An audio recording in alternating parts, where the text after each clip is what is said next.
It's a warm welcome back onto the program. Now, history has it that Lillian Jean Williams, a British expatriate who lived in Nigeria when she gained independence around 1959, wrote the lyrics of Nigeria We Hail Thee. And of course, it was composed into a song or into music around the same time by Frances Berda. And this was sung in Nigeria between 1960 and 1978 when Arise Compatriot was later composed and allowed to be the national anthem of the Federal Republic of Nigeria.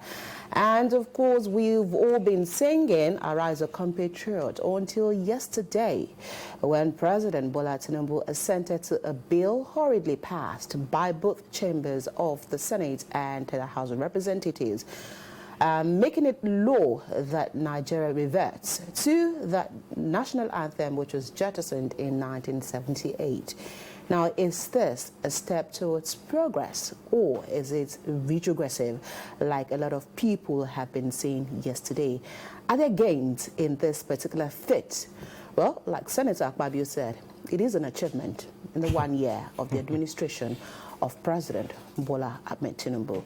But what does this really signify for the unity of Nigeria or the brotherhood of Nigeria, like rightly put in the wordings of Nigeria We Hail Thee? We do have a guest in the house this morning whom together we'll take a look at this particular situation, which is of course still generating so many reactions from a whole lot of people. He's a mediator, chartered accountant and policy analyst, as well as the CEO, Chronicle and Associates, a communication consultant. Join us this morning as a welcome AKIN Fatunke into the studio. Thank you for being here on the program today. A great pleasure, Abimbola, to be here. Thank you very much. And good morning, Nigerians. Okay. We are hailing you. You are hailing me. Ajibola, I'm hailing you back. I'm sure for some reason you must have been amongst the generation of those who sang Nigeria We Hail Thee. Yes. Yes. Very much so. Very much so. And one of the things that we need to untangle is to get back to the history. And you started very well. Beautiful. Lillian Joan Williams. She was an expatriate. I don't know if you've seen her picture. Yeah, but well, she doesn't even look like a British to me, the picture that I saw. She looked a bit more like a black American. Look, she was British, and we must give that to her. So I was around in 1960 when green, white, green flag was flung. Also alluded to that flag will be a symbol if you look at the third, stanza of that. But again, let's untangle before we eventually come to terms with what is going on? What's going on? So between 1960 and 1978 was 18 years, and we threw that under the bus in 18 years, and now we are talking about 46 years between 1978 and now. What could have happened? What could have changed? And the history that I think I hope I am proven wrong, that is hidden from Nigerians or deliberately destroyed, either because we don't maintain the archives or we decide to take history out of our law books, of our curriculum, might be to wipe away, in a manner of speaking, how that anthem came to be. I like to say that yes, Lillian Joan Williams, amongst many other competitors, because in 1959, around 1959 was when the whole thing started. And it was open to Nigerians, it was open to non-Nigerians, especially people in the Commonwealth. And she came tops. I think the jury is still out. £100 or £280, which she gave to the Nigerian Red Cross. There were, in 1959, around 1959, in the run-up to our October independence. In the independence, 3 advertisements went out. 1, national flag, which you recall that Taguaki did, and it was kept aside for long until later somebody had to recognize and give him a house in Ibadan and before he died. The second was for the lyrics for the national anthem. You need to look at the Federal magazine that came out, volume 1 of January 1959, which stated, please, this is open to Nigerians and non-Nigerians alike. Okay. I am going back to put this history in perspective. You know, so that we don't just continue to fall upon, comedy of errors. And Nigerians came up, non-Nigerians came up, including Ghana, including Sierra Leone, including Guyana, including US, including France. And they all came, and there were judges that were raised then. All these judges were Nigerians. Led by, give me a minute, Fela Showande. Fela Showande, as at June 1, 1952 or thereabout, was recognized as the only authentic, repeat, the only authentic normal opera musician that came out of Africa. He sang at the Queen's birthday in 1955, and it was, so we cannot wave him aside. Up till now, just like AKIN, this country has not done the right justice, in my opinion. Then we had Mr. Omidei. For people who should know the history that is now being wiped away, was a first-class musician and music teacher. Then, of course, we had somebody called T.K.E. Phillips, goes without saying. Then we had Mr. W.C. Echazona. And then we had 2 ladies, Mrs. Majekodumi and Mrs. Lawson. They sat and agreed that Lillian's entry won and got to the applause of the whole of the Commonwealth. Okay. Secondly, the Bertha that you mentioned is not her real name. Oh, that wasn't her real name. That was her Monica. We must make sure that we don't wipe away our history and allow other people. Her real name was Mrs. Charles Carnot. So why was she addressed as Bertha, Frances Bertha? Oh, people can take a decision that I want to be known as my Monica. Oh. I mean, it's all acceptable. For her, there were 3,693 entries to help put music and the lyrics. And the lyrics were done by Frances. No, the music was done by Mrs. Williams. Miss Williams. Okay. And when these folks sat on it, it could have been a Ghanaian, it could have been anywhere elsewhere. It was adjudged in terms of music content, melodic content, great. There is also a third name that hardly comes and features. Okay. It is David Ibinaye, okay, who puts the arrangement and the harmony. If you really want to check, go to volume 2, number 1 of the edition of Federal Nigeria. That should help guide. No. So it's a long history. Long history that has a history, and I am saying this to debunk the notion that our first anthem was given to us by colonialists. No, okay. So that's this history. All right. So that is that history. Okay, so of course we still have Fatunke in the studio this morning. He's given us a preamble of how we came about, of course, the lyrics and the wordings of the national anthem. We'll take a quick break and we'll be right back. Welcome back to the program. It's still the conversation here on Lagos Television. Before we went on that break, AKIN took us through memory lane and gave us the history of how we came about, the lyrics and the wordings of the national anthem. And of course, it was also quick to add that as against what we all thought, it was given to us by expatriate. But no, it was a jury comprising of many Nigerians who actually chose.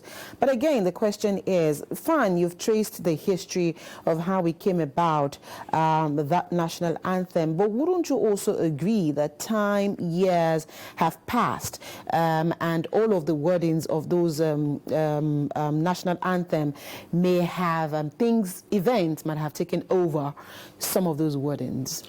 Abimbola, yes, you could stay on a particular side of the fence and give that argument.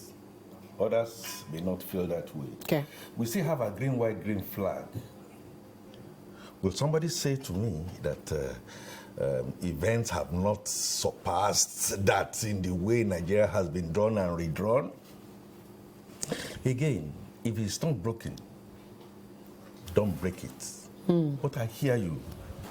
And it will be unfair on my part to make a judgment to say yes, though tribes and tongues may differ. Our tribes and tongues not different in Nigeria since 1960? Oh, okay, yeah. In brotherhood we stand. Perhaps we should have just brotherhood and sisterhood. Okay? No. I'm going somewhere. Okay. Abimbola, for all the history that I traced, for all the nuances that I said came about in 1960, and we have had constitutions, what have you, like 99 constitution eventually. And just within a space of some 18 years, why did we suddenly change? Yes, I know. We now came, and this is a bit unfair on intellectualism, I have to say. To now they say, yeah, Nigerians, we want a local brand, and it has to be a national, and I recognize that. Just 18 years was enough. I know we've just finished Nigerian Biafran War. I also am aware that we had the apartheid thing. Did I see anything about the Nigerian Biafran or the Nigerian apartheid movement in the lyrics that my dear friend, also of blessed memory, Bello-Dawodu, composed and put in there? Maybe yes or no. And like Alexander Pope said, for forms of government, for forms of suits that Ajibola is wearing, I'm wearing something different. Some people will admire him more than they admire me, and vice versa. So there will always be two sides to the game. Why are we going back to an anthem that we only operated for 18 years? Wiped away the memory of the reality, one, and secondly, the dramatis personae, including women, that this, my country, Nigeria, should have honored beyond just hearing their names. All that wiped off. Is it therefore... I'm not passing any judgment, of course. Naturally, I know we are going to get to that during the conversation. So why then decide that you want to change it now? We can now begin that. Has it gone through the normal process and all that kind of stuff? Of course, there are a few minuses in that angle. But for somebody like me, who talked about our flag being a symbol, who talked about a Nigeria we should live without stain. Is that not what we are still clamoring for up till next tomorrow? Granted that we had the 2023 elections, which has accentuated what the first national anthem was trying to heal.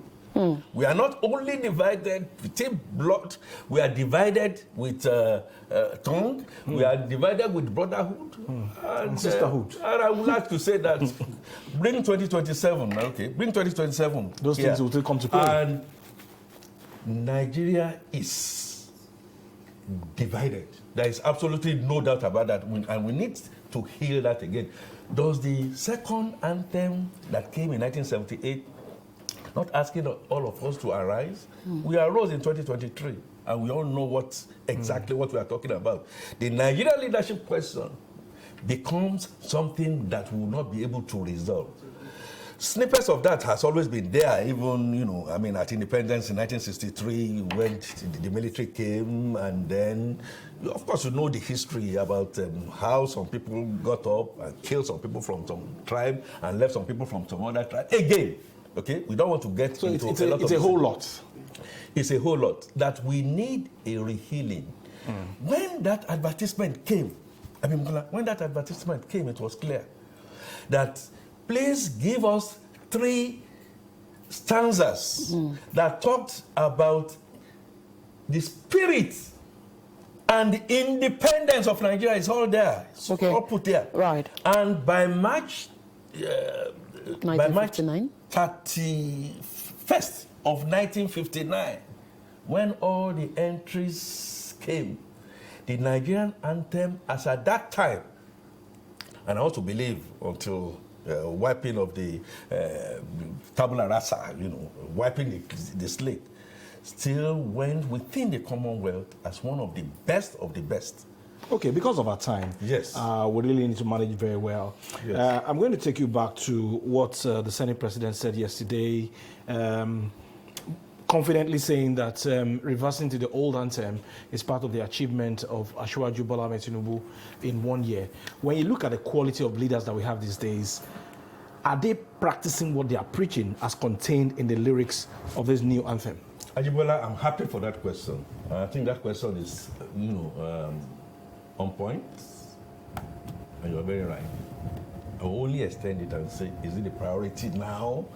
Even if you want to choose it to be one of the best. You cannot be rough in a rough jacket. And when you put old wine in old wineskin, the wine will also spoil. I want to disagree that President Bola Tinubu should now take that as a flag and say it's an achievement. Yes, boldly, he came out and said, let's get back to our history. Maybe.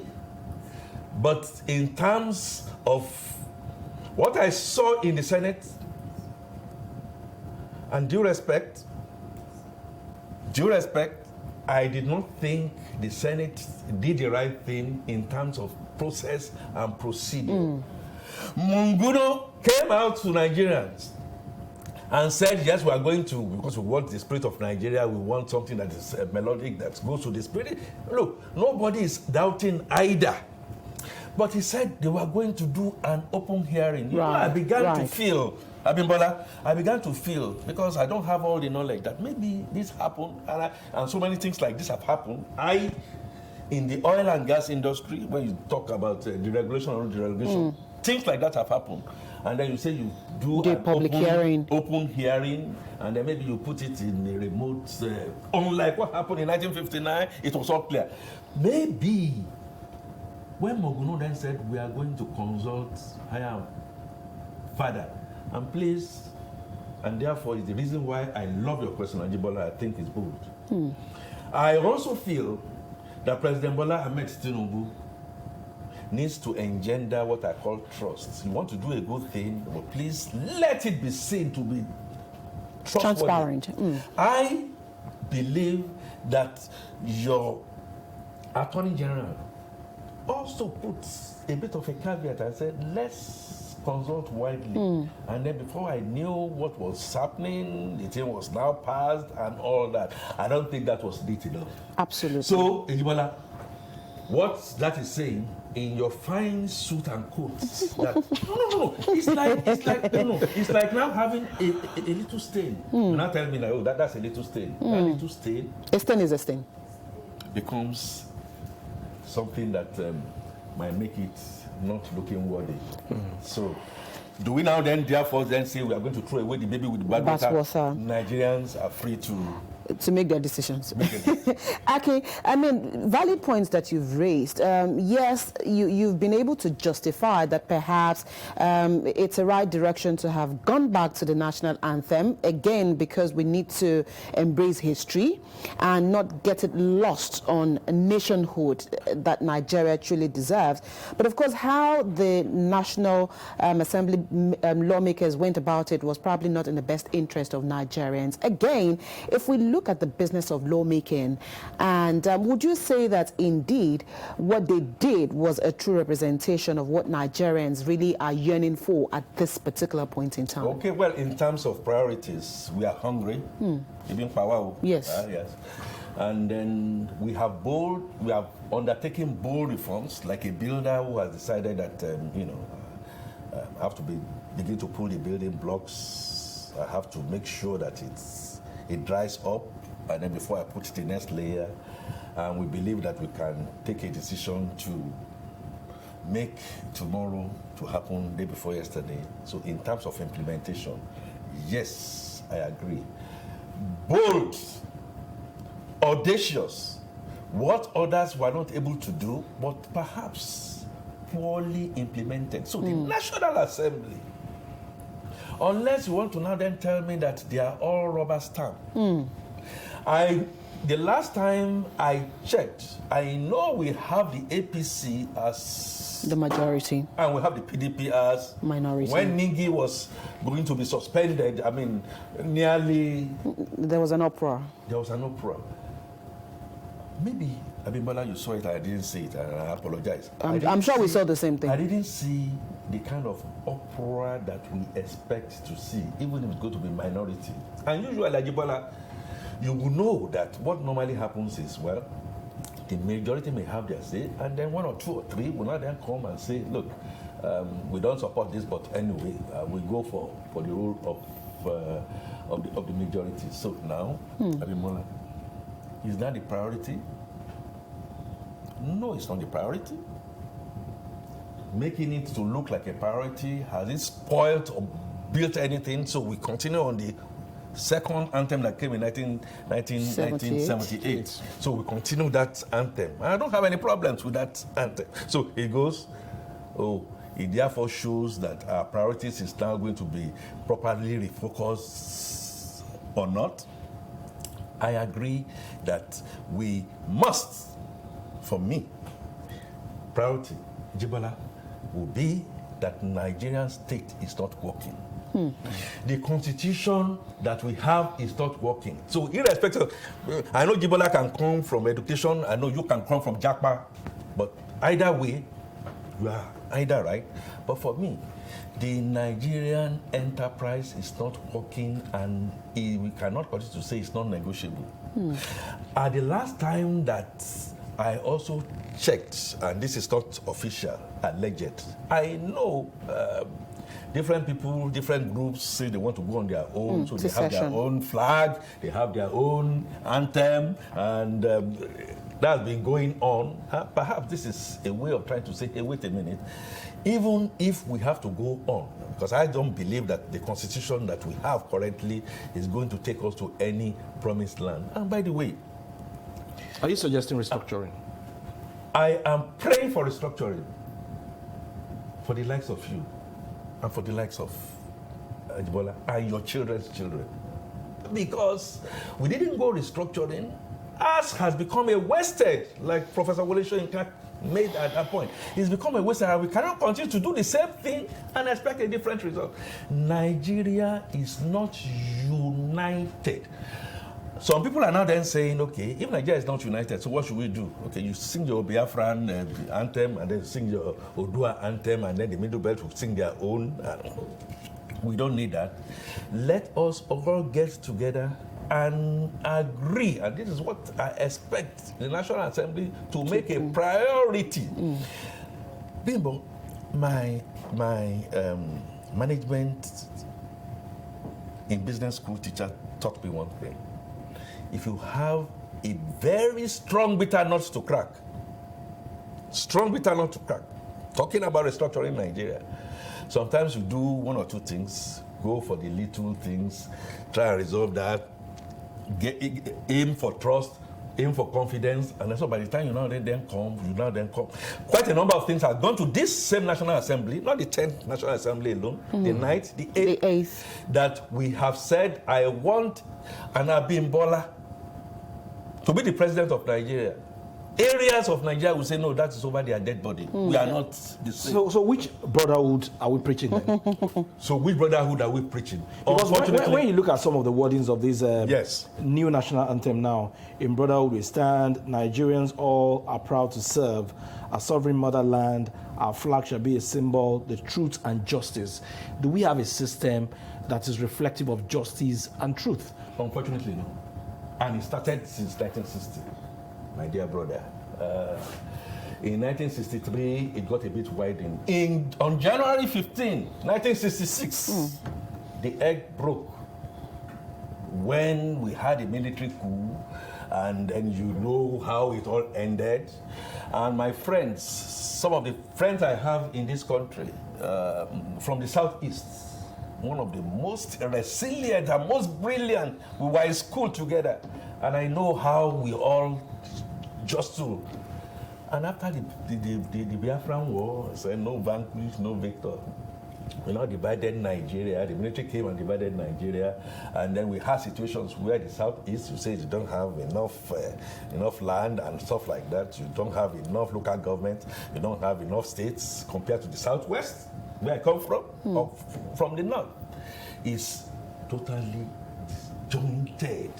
And so when you now take something to the National Assembly, almost invariably, personal, parochial interests will come, and then they will vote it down. You know, remember we had issues surrounding indigenship and citizenship. Being boy is married to somebody from the southeast, and she's living her life in the southeast, and she wants to vie for election in southwest, and they will say she should go back to where you are. So, point is, what brotherhood?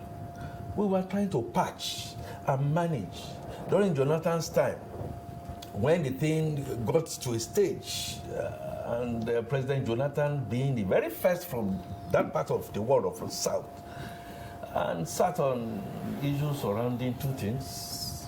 The confab report needed to have done. We didn't have the courage to have done that. Or science report, we didn't have the courage to have done that. And by the time Buhari came, Ajibola, you know, by the time Buhari came, the gulf widened, and it was becoming a free fall.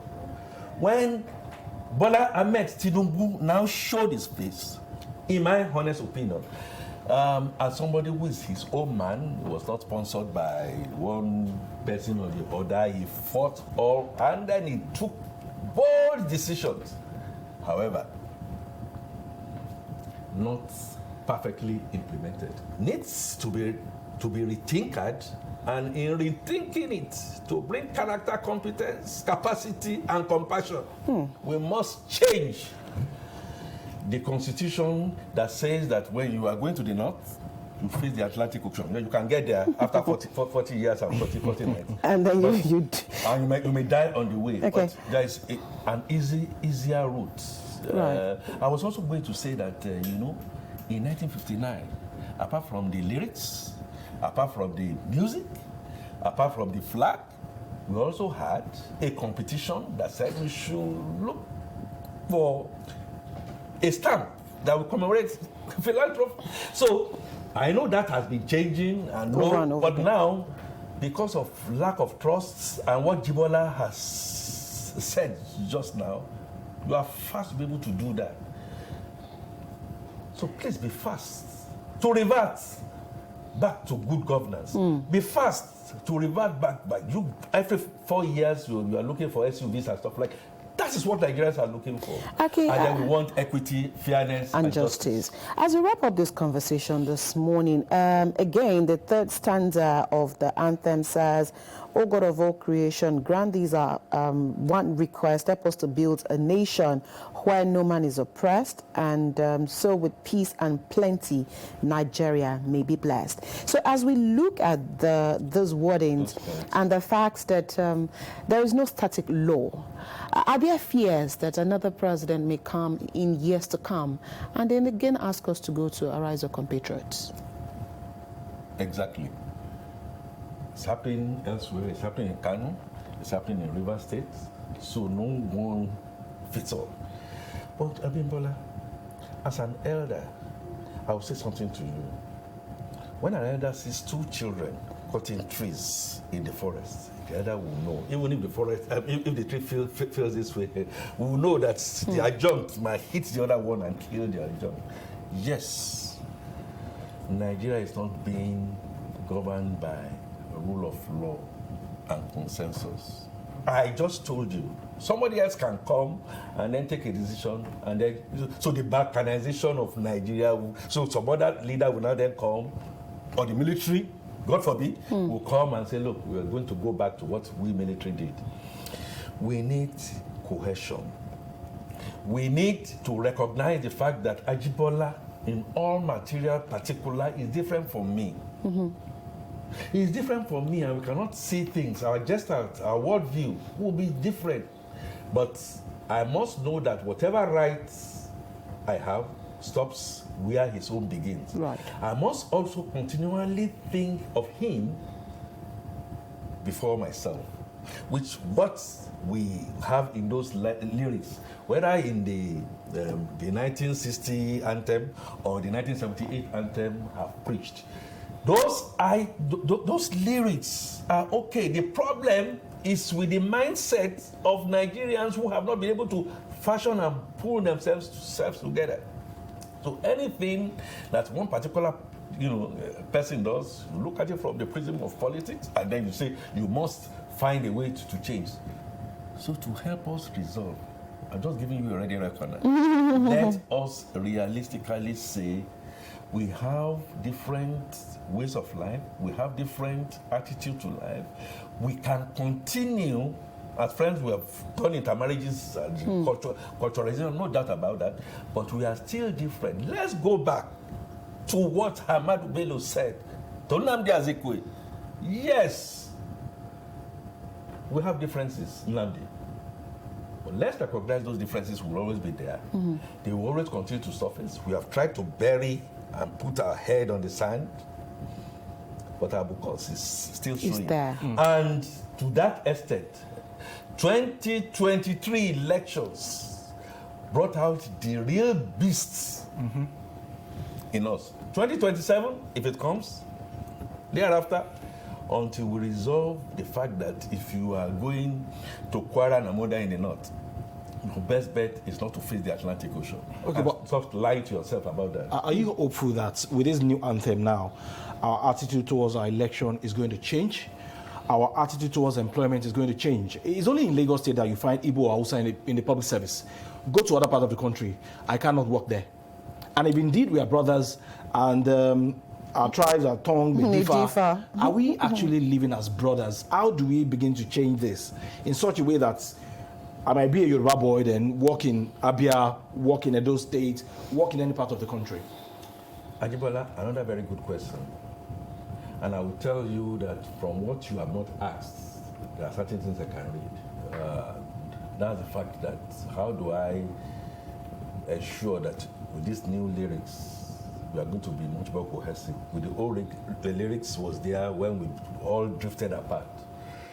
It tells me in my mind, I hope you won't mind for me to say this, I have a feeling, and I've not been able to put my hand on something to now say I can use it to prove it. I think Nigeria or Nigerians are coming to terms of the fact that, yes, this is the direction we should go. We are not going in that direction. Well, if we can't go in that direction, let's loosen up a little bit. I know this is a controversial statement I'm making. And as a student of strategy, sometimes that is where you are heading to. You first of all go this other place and face the other direction, and then we all begin to now argue. Struggle. I hope and I pray for the sakes of Nigerians unborn, we are all going to come to terms, and it might be the strategy of this present government, and if that is going to be the real legacy, to recognize the fact that leaving a banner without stain, that banner is being stained. We see it on a daily basis. Let's all come together without necessarily wanting to shed blood, to go back to the origin, if you understand what I'm saying. I know going back to the parliamentary system has been thrown out, but let's go back realistically to the origin and then find a way to restructure Nigeria in a way that is going to work for everybody. I am aware, it's only fair for me to be balanced here. I am aware attempts are wanting to restructure. My friends and my brothers in the north, I schooled in the north, so I know some of the best brains you can find, maybe two, maybe three, you can, whatever it is, come from that part of our country. And in that part of our country, they can do something in such a way that they can not only feed the whole of West Africa and sub-Saharan Africa, they can even feed up to Israel. That we are sitting on potentials and opportunities that will not necessarily make you a pariah. Let's get to understand that. And this anthem that is coming in my own view, maybe other people are not seeing it, might be a part towards saying, let's all come together, decide on our brotherhood. If Abimbola says she's not my sister, it's not a cause, but she has some potentials. Let her stay at her lane. Let her bring whatever it is that she can bring that's better than me. It's better for me. There will be some other things that you I will also have be a good at. comparative advantage to her. Are you sure that as we then move along, we will not be able to build this brotherhood that we have always wanted and this sisterhood that we have always wanted? Unfortunately, our road to Golgotha, which unfortunately we are treading and we want to continue to patch, is not going to work. Okay, all right, we'll have to leave this conversation here this morning, but I think the thrust of what AKIN is saying here today is, be the new national anthem, be the old national anthem, there must be a result from the governed and those governing us to get Nigeria working and get Nigeria on the right path. So you and I have a role to play, as well as the lawmakers. They must play a pivotal role here and give priority and attention to the most meaningful things, especially in terms of good governance. Thank you again, Fatunke, for finding time to be here Always on the program today. Thank you, Nigerians, for listening. All right.